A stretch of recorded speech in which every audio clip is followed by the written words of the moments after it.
Del Centro de Noticias de Caracol Televisión en Bogotá, esto es Noticias Caracol Edición Central, con María Lucía Fernández y Jorge Alfredo Vargas. Buenas noches, bienvenidos a la edición central de Noticias Caracol. Parte del centro y el norte de Colombia sigue en emergencia por cuenta de las lluvias atípicas de comienzo de año. Y ustedes lo van a ver en el mapa. Los departamentos más afectados son Córdoba, Santander, Chocó, Antioquia.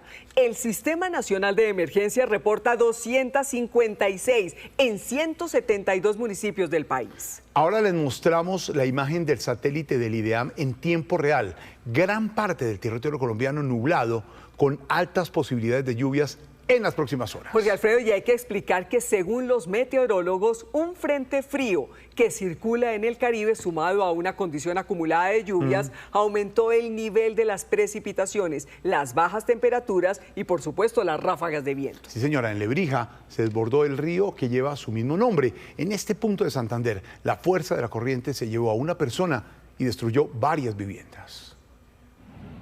Una voz de auxilio alertó esta madrugada la tragedia que estaban viviendo los habitantes del corregimiento Vanegas, en Lebrija, Santander. Que se metió el río terrible, hubieron muchos desastres, se llevaron las casas, los animales, dicen que hay gente ahogada, no encuentran las personas, hay gente encima de los techos, no pueden pasar la otra gente a rescatarlos porque el río está muy fuerte. El río Lebrija se desbordó, se llevó todo a su paso, causó la muerte de un adulto mayor y dejó varios heridos. Entre vecinos se ayudaron para rescatar lo poco que el río les dejó. Todas las casas aquí para arriba las llevó. Están sacando las motos, hay vidrios. A doña Margarita tampoco le dejó nada. Quedaron sin nada, madre, sin nada, Dios mío. Los techos de las viviendas y algunas tejas en aluminio terminaron en un rincón de la vereda. 50 familias quedaron sin casa. Afectaciones en la institución educativa, en la capilla, pérdida de animales domésticos y de galpones. Después de 5 horas, el gobernador de Santander, bomberos, gestión del riesgo y el ejército lograron llegar en helicóptero a los sitios afectados. En Sabana de Torres, el alcalde ya logró rescatar 3 personas de prácticamente la misma avalancha que llega hasta allá. Se ha comunicado con nosotros, necesita ayuda de comida, frazadas. Y lo más grave es acá en Lebrija, en el corregimiento de Vanegas, donde las casas fueron destruidas. Vía aérea, las autoridades han trasladado alimentos no perecederos, colchonetas, cobijas, kits de emergencia, médicos e ingenieros militares para atender a quienes más lo necesitan. En la represa de Urrá, según los meteorólogos, se ha registrado en los últimos días la mayor cantidad de lluvia de los últimos años en ese punto de Córdoba. La carga de agua que ha bajado por el Sinú tiene emergencia gran parte de ese departamento. Son más de 20.000 familias que hoy no tienen nada, ni casa, ni ropa, ni comida.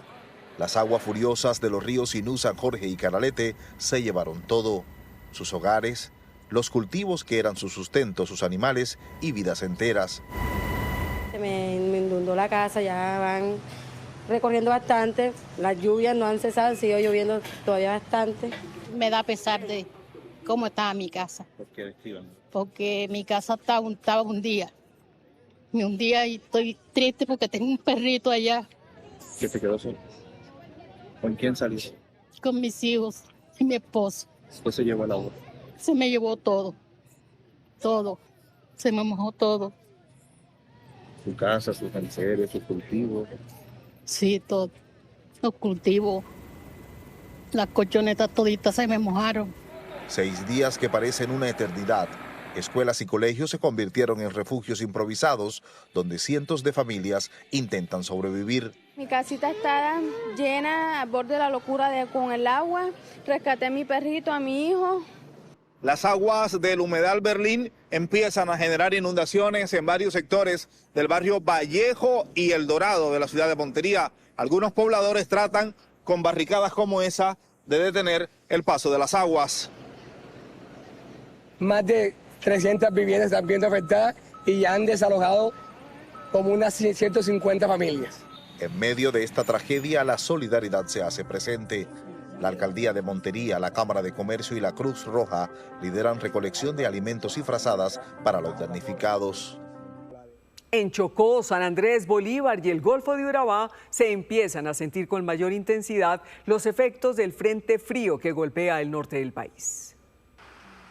Casas bajo el agua, cultivos arrasados por las crecientes, vías averiadas y animales en riesgo de ahogarse. Esta es la imagen que se repite en Chocó, Urabá y Bolívar. Un conteo nacional de 52.000 familias. En Montecristo, sur de Bolívar, el 95% del municipio está inundado tras un aguacero que se prolongó por más de 10 horas. En Regencia la situación no es distinta. El nivel del agua llegó hasta los techos de las casas. Hay más de 1.300 personas afectadas. Ya hemos gestionado unas ayudas inmediatas para entrar a las comunidades y abastecerlas. En el Chocó, el desbordamiento de varios ríos tienen a 60.000 personas damnificadas. Que nos han afectado a más de 60.000 personas. En este momento estamos en toda la tarea de recolectar los informes preliminares, de coordinar y articular con cada uno de los municipios. En Antioquia se declaró la calamidad pública que ya deja más de 9.000 afectados, 1.200 hectáreas de cultivos de banano y plátano dañado y más de 40.000 cabezas de ganado a punto de ahogarse. En San Andrés ordenaron el cierre de las playas y prohibieron hasta nuevo aviso las actividades marítimas debido a los fuertes vientos que se registran en la isla. Asimismo, pidieron extremar medidas de seguridad en actividades náuticas y recreativas. En Bogotá cayó un fuerte aguacero acompañado con granizo. En Usaquén, así, de esta manera se veía la cancha de fútbol de un colegio. En Chapinero y el 20 de julio hubo encharcamientos que dificultaron por varios minutos el paso de carros y buses. Según las autoridades distritales, no se registraron emergencias. Rescatistas recuperaron los cadáveres de 2 mineros que quedaron atrapados en un socavón. Los 2 mineros fueron encontrados a más de 270 metros de profundidad en la mina Mata 7, donde extraían carbón. Según las primeras informaciones, la explosión se habría producido por acumulación de gas metano. Los rescatistas buscan a otros 4 mineros en el mismo lugar.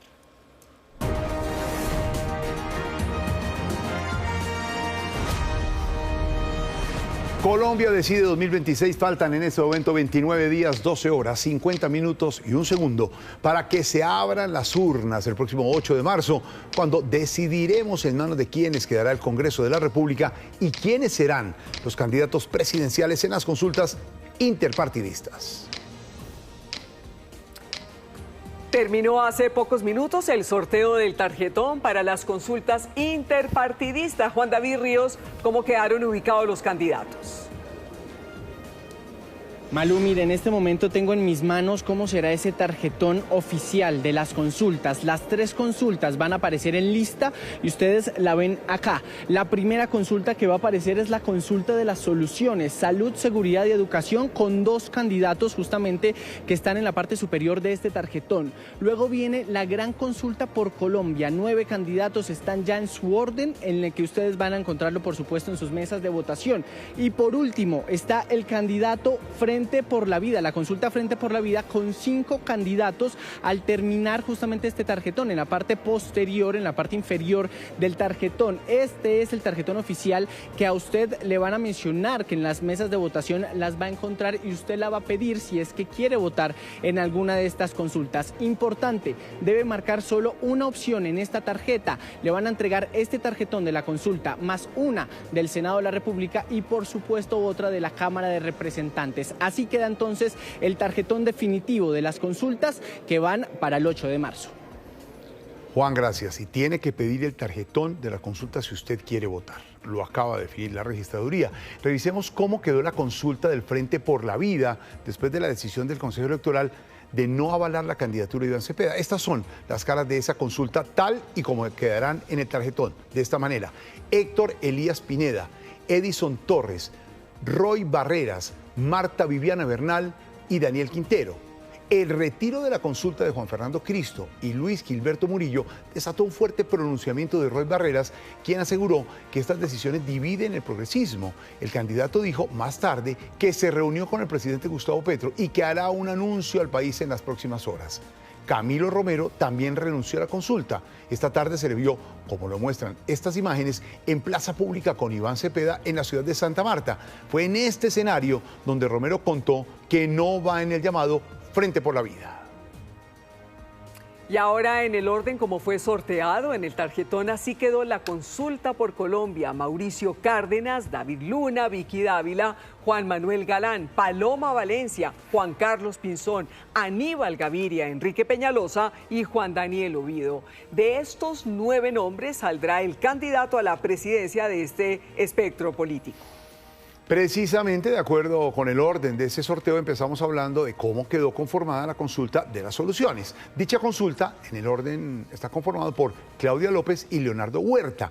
Recordemos que en esa alianza no estará Sergio Fajardo ni tampoco Mauricio Hermitage, quienes decidieron no participar.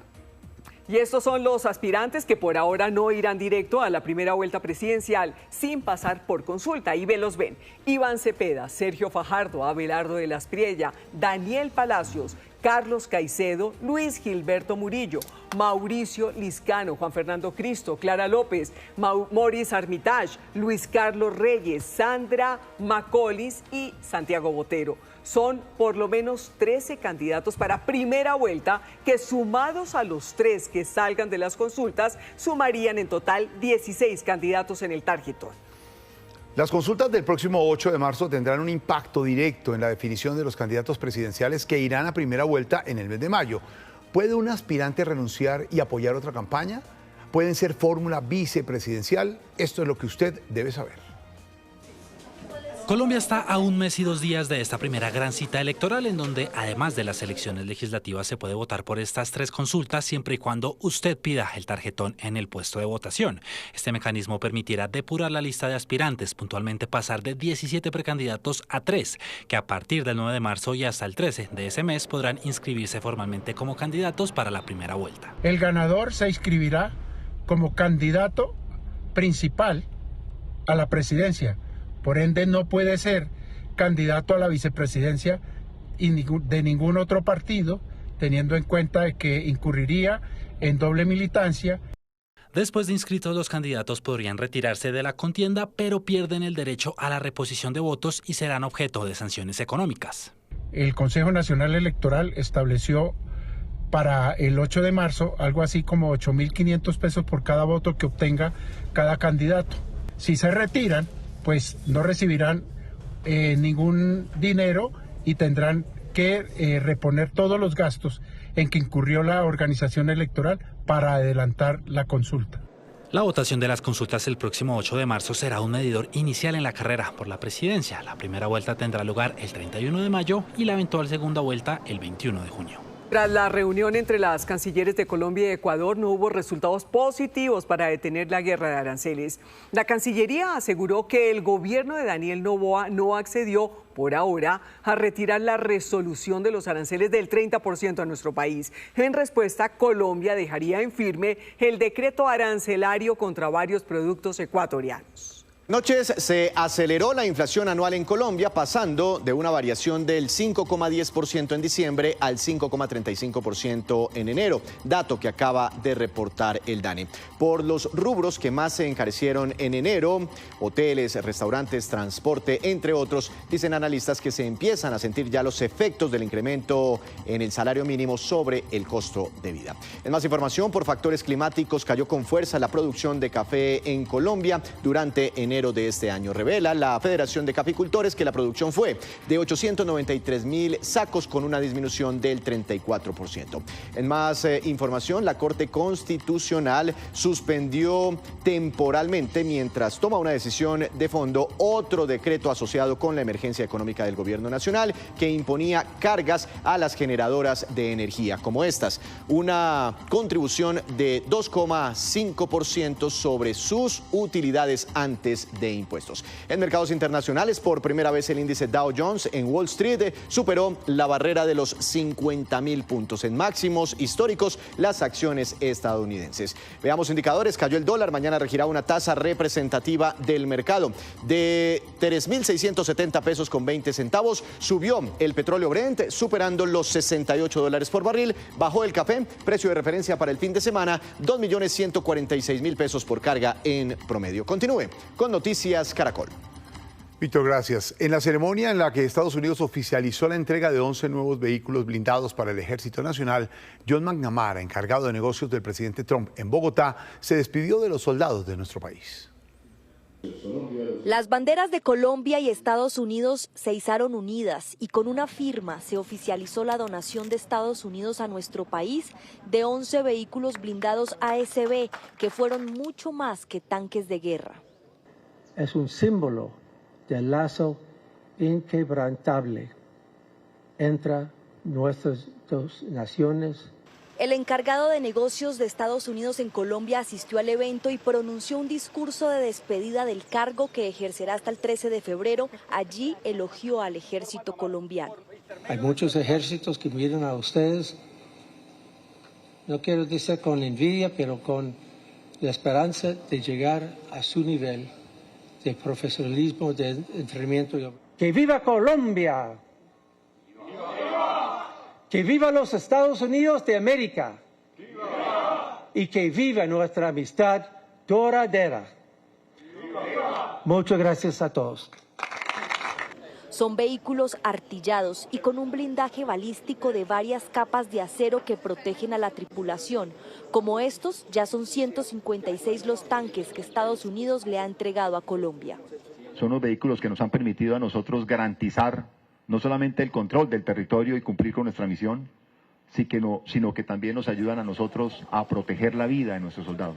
Aparte de tranquilidad, nos genera mucha confianza en el terreno, porque sabemos que vamos seguros, con un poder de armas lo suficiente para repeler al enemigo. El ejército desplegará estos vehículos en el Catatumbo, Cauca, Arauca y Valle. En diálogo con Noticias Caracol en Vivo, el senador Jairo Castellanos dijo que el ELN no asesinó a 2 escoltas. Según él, le mataron parte de su familia. Son personas que el uno, Wilmer, llevaba conmigo ya 10 años. Manrique ya completaba 2. Son personas que toda la vida han estado conmigo, que vieron crecer mis hijos, que eran de la total confianza, que ya después de 10 años de trabajar con uno, pues se convierten en un miembro más de la familia.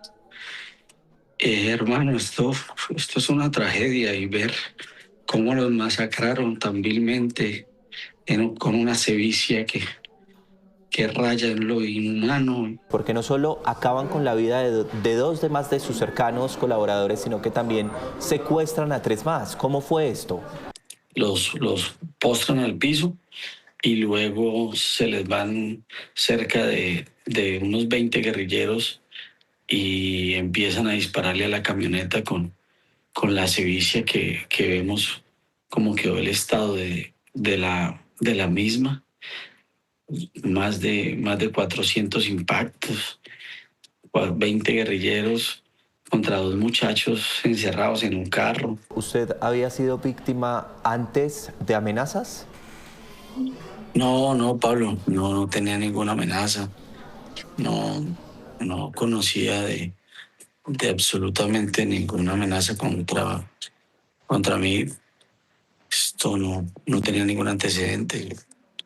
Yo tuve unas amenazas, pero cuando fui alcalde, producto del ejercicio mismo de la alcaldía y de las decisiones que se tienen que tomar. Avanzan las investigaciones por el asesinato en México del señalado narcotraficante y caballista Santiago Gallón Henao, vinculado con el crimen del futbolista Andrés Escobar en 1994. Estaba señalado, entre otras cosas, de financiar grupos paramilitares. Afortunadamente, la madrugada del 2 de julio de 1994, el país perdía a uno de sus ídolos del fútbol. Esa noche fue asesinado el caballero de las canchas, Andrés Escobar. Esa noche Escobar departía en una discoteca cuando los hermanos Pedro y Santiago Gallón Henao iniciaron un matoneo en su contra por lo ocurrido 10 días antes. El mítico autogol que sacó a la selección Colombia por la puerta de atrás del Mundial de 1994, a donde llegó como una de las selecciones favoritas. Así lo recuerda el fiscal que para ese momento asumió esta investigación.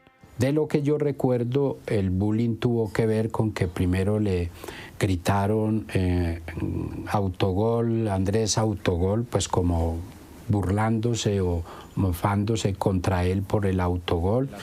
Por lo que uno conocía de Andrés Escobar, era un hombre muy pacífico, tranquilo, un gran señor, un caballero. Él pudo haber tratado de calmar eso, sin embargo, toda la noche lo provocaron con ese tema.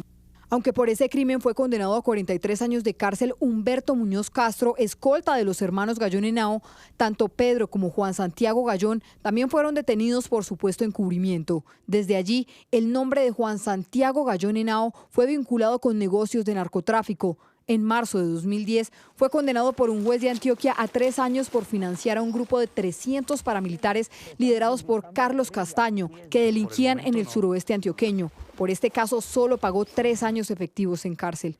8 años después, Gallón fue capturado por el tráfico de droga camuflada en comida para perro. Según la Fiscalía, Gallón era uno de los principales inversionistas de una estructura narcotraficante que logró camuflar la droga mediante un proceso químico para que tuviera la forma, textura y olor de productos como concentrado para perros, gatos, arena y fertilizantes. Sin embargo, un año después de su detención, quedó en libertad por vencimiento de términos. Lo que se sabe de Gallón es que se encontraba en México desde hace 2 años aproximadamente y que su cuerpo fue hallado en la región del Valle de Toluca, zona liderada por la llamada familia michoacana. Don Javier, gracias. Con innovación, alianza y economía circular, una emprendedora transforma el aceite de cocina usado en jabones biodegradables que reducen la contaminación del agua.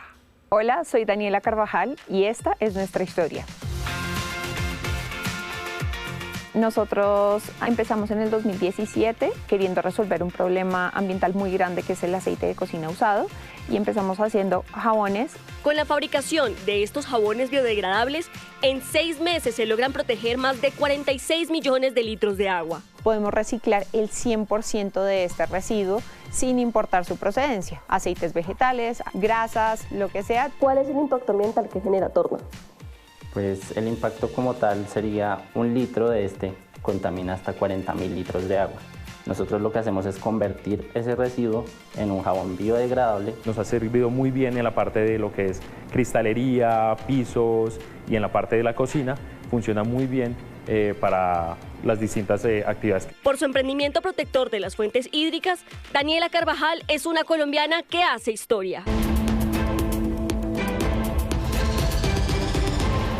Hola, en Noticias del Mundo hoy, en Venezuela, el presidente de la Asamblea Nacional, Jorge Rodríguez, visitó la cárcel de Boleíta en Caracas, donde le dijo a las familias de presos políticos que todos serán liberados en cuestión de días. ¿Qué es lo que estamos haciendo? Ya aprobamos la ley ayer. Esa ley. Luego, el martes, hay que dar la segunda discusión y se aprueba de forma definitiva. Al estar esa ley aprobada, ese mismo día salen todos. La desaparición de Nancy Guthrie, mamá de una reconocida presentadora de televisión, sigue siendo un misterio en Estados Unidos. Su familia lleva 6 días sin saber de ella. El FBI maneja el caso como un secuestro. Aún se desconoce el paradero de Nancy Guthrie, mamá de la reconocida presentadora de NBC, Savannah Guthrie. El caso lo investigan las autoridades como un secuestro. La mujer, quien no puede salir de su casa por problemas de movilidad, fue vista por última vez la noche del sábado 31 de enero cuando sus hijos la visitaron y el domingo, en la tarde, fue reportada como desaparecida. El FBI encontró que la entrada a la casa fue forzada y además hallaron rastros de sangre que coinciden con el ADN de Nancy. El FBI y los oficiales del condado de Pima investigan el caso y ofrecieron una recompensa para quien suministre información sobre la mujer. Hoy anunciamos una recompensa de $50.000 por información que conduzca a la recuperación de Nancy Guthrie o al arresto y condena de cualquier persona involucrada en su desaparición. La familia publicó de nuevo en sus redes sociales un video, esta vez dirigiéndose al posible secuestrador en el que le piden pruebas de vida para posteriormente tener algún contacto. Soy Cameron Guthrie. Hablo en nombre de la familia Guthrie. Quien quiera que tenga a nuestra madre, queremos saber de usted. No hemos recibido noticias directas. Necesitamos comunicarnos con usted para poder seguir adelante. Pero primero debemos saber quién tiene a nuestra madre. Queremos hablar con usted y estamos esperando un contacto. Además, una persona fue capturada en California por un falso rescate, según el agente especial del FBI, Heath Young, quien advirtió que investigarán y acusarán a cualquier persona que se aproveche de esta desaparición y la recompensa anunciada. Una nueva borrasca golpeará zonas de la península ibérica, duramente azotada por una oleada de tormentas invernales en este inicio de año. La más reciente, Leonardo, que dejó unos 8.000 evacuados, destrucción y muerte en España y en Portugal. En la región de Andalucía, en el sur de España, las lluvias dieron este viernes una pequeña tregua.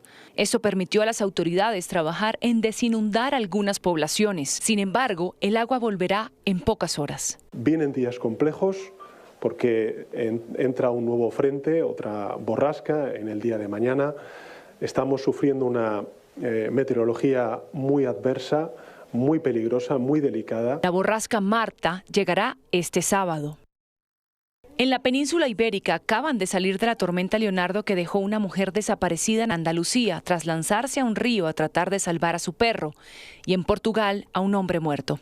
Y unas 6 tormentas han azotado a los dos países en lo que va de año, un fenómeno sin precedentes que causa preocupación entre los expertos. Estamos viendo que ha caído una gran cantidad de agua y el agua ya no solamente circula por la superficie, sino que desde dentro de la tierra está manando el agua, es decir, el acuífero prácticamente, si no está al total de su capacidad, la ha excedido, y el agua que normalmente va por el interior de la tierra y sale en los manantiales y en las fuentes ya está saliendo prácticamente por cualquier fisura. El municipio gaditano de Grazalema ha sido de los más afectados. Allí 1.500 personas han sido evacuadas. En Banaoján están haciendo lo propio. Debido al riesgo de deslizamientos de tierra e inundaciones, están sacando a las familias de sus hogares. En Portugal, por tercer día, la ciudad de Alcácer do Sal permaneció parcialmente sumergida. Me quedé sin nada, solo con la ropa que tengo puesta. ¿Y ahora qué espera? Ya veremos, todavía no sabemos nada. La gente de Alcácer ha sido muy solidaria, muy amable, pero no son 100 personas pidiendo ayuda, somos miles, es muy complicado. Portugal este domingo se celebrará la segunda vuelta de las elecciones presidenciales, que según el gobierno se realizarán a pesar de la emergencia. Solo en Alcácer do Sal y otros 2 municipios muy afectados se retrasarán una semana. En Estados Unidos generó indignación la publicación de un video en la cuenta del presidente Trump en su red social Truth. El clip, de poco más de 1 minuto, repetía teorías conspirativas sobre las elecciones presidenciales de 2020, pero lo que generó polémica fueron los 2 últimos segundos en los que se ve al expresidente Obama y a su esposa Michelle como primates. Mientras muchos calificaron el contenido como racista, la Casa Blanca señaló que la publicación fue hecha por error y procedió a eliminarla.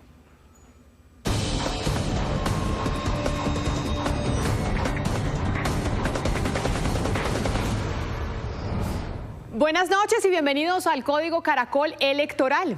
Sin duda, la noticia política del día es que con las consultas todos los sectores del espectro político llegarán divididos, incluso la izquierda, que hasta hace poco se veía cohesionada alrededor de Iván Cepeda. Sin embargo, Roy Barreras no se rinde. Con Daniel Quintero ya dentro de la consulta, el ex embajador en Londres sigue adelante con su plan.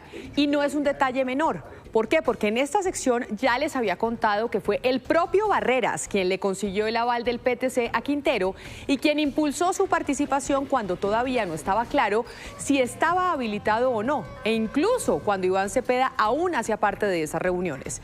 Lo cierto es que con Quintero en la consulta, Roy ya tiene la posibilidad de armar una estructura que le permita sacar un número importante de votos para llegar al 9 de marzo y sentarse con Iván Cepeda de tú a tú a negociar quién será finalmente el candidato del petrismo. Ese fue precisamente el acuerdo al que llegó hoy con el presidente Gustavo Petro. El presidente dice que su candidato es Iván Cepeda, pero es consciente de que necesita sectores más allá de la izquierda para repetir el milagro. El famoso sancocho nacional del que siempre ha hablado. La pregunta es, ¿qué piensa Cepeda y qué piensa el pacto histórico? Algo que sí llamó la atención es que Barreras entra como Pedro por su casa a la sede de la Giralda del Ministerio del Interior y a la Casa de Nariño. Hace una semana tuvo un encuentro de tú a tú con el ministro Armando Benedetti y hoy pudo entrar con su celular y todo a la Casa de Nariño para hablar con Petro y desde allí grabó un video para sus redes sociales. Normalmente en la Casa de Nariño a todo el mundo le quitan el celular en la entrada. A Roy, ¿por qué no? Y es que el mensaje de Barreras iba dirigido a Juan Fernando Cristo, que se bajó de la consulta, una decisión que por supuesto tomó después de haber hablado también con el presidente Gustavo Petro. Era evidente que Cristo no se habría retirado sin el empujón del mandatario. A eso se suma que el exalcalde de Bogotá y cabeza de lista al Senado por En Marcha, Lucho Garzón, le insistió en que no tenía sentido participar en una consulta en la que no estuviera la izquierda de verdad. Es claro que aunque muchos dicen que van a ir solos a la primera vuelta, en el camino después del 8 de marzo, terminarán pegándose a la candidatura que tome más fuerza. Y ese es el caso de Cristo, quien, como hemos dicho, no tiene muchos votos, pero sí un amplio manejo político. Como Roy Barreras insiste en que irá hasta el final con la consulta y que el 9 de marzo, un día después de las elecciones, se sentará con Iván Cepeda para hacer acuerdos e ir unidos a primera vuelta, es importante recordar lo que dice la ley electoral. Según el artículo 7 de la ley 1475, si un candidato o un partido incumple los resultados de una consulta o el candidato renuncia a participar en la elección, la sanción es clara. Debe devolver todos los gastos en los que incurrió la organización electoral para realizar esa consulta. La única excepción es un caso fortuito o de fuerza mayor. De lo contrario, el candidato que se baje tendrá que devolver toda la plata. Con base en esto, si Cepeda decidiera no ser candidato en primera vuelta por hacer un acuerdo con Barreras, tendría que pagar aproximadamente 175.000 millones de pesos, que fue lo que se gastó la registraduría en la consulta de octubre.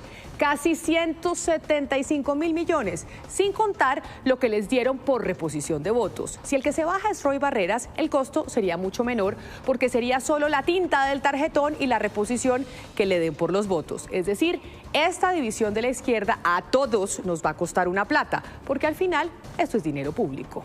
Hasta aquí el Código Caracol. A ustedes un feliz fin de semana.